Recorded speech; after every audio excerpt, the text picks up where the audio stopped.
Here we have our 30-watt solar panel mounted vertically to the side of a shed. The reason for the vertical mount is to prevent buildup of snow and leaves and debris from the trees. This feeds right through the wall to this charge controller. And this charge controller is mounted just a little bit loose. These screws aren't tightened all the way down. This is to prevent snapping these ears off or cracking this housing. This charge controller can handle getting wet. Water goes in, comes out, doesn't hurt anything. The insides are encased in epoxy. The wires run out, and as you see, one of many zip ties with a mounting hole allows me to mount it pretty much anywhere. Wires feed up and overhead, and I just wrapped it around a 2x4 that we're using for a roof beam,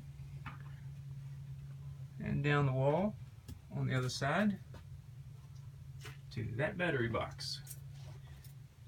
And that battery box has a wire coming out of it that goes up the wall, back across, and feeds this overhead light, which allows me to look after the cats that kind of hang out down here, and I don't have to worry about stepping on any random presents that they've brought up. Okay, this battery box also feeds another battery. Let's have a look at the voltage and see what we're charging at right now. Okay, let me make sure these are snug. Alright, 14.6 volts coming off the solar panel right now. Alright, there's 3 wires on each terminal, negative and positive. One of the wires is coming in from the solar panel charge controller arrangement.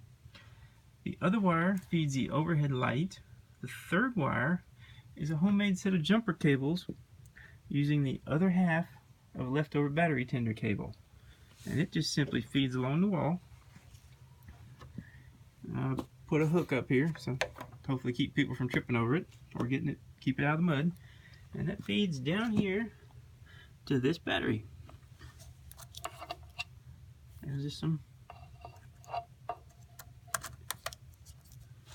And that's it. One 30-watt solar panel feeding 2 batteries and supplying power for an overhead light completely off the grid.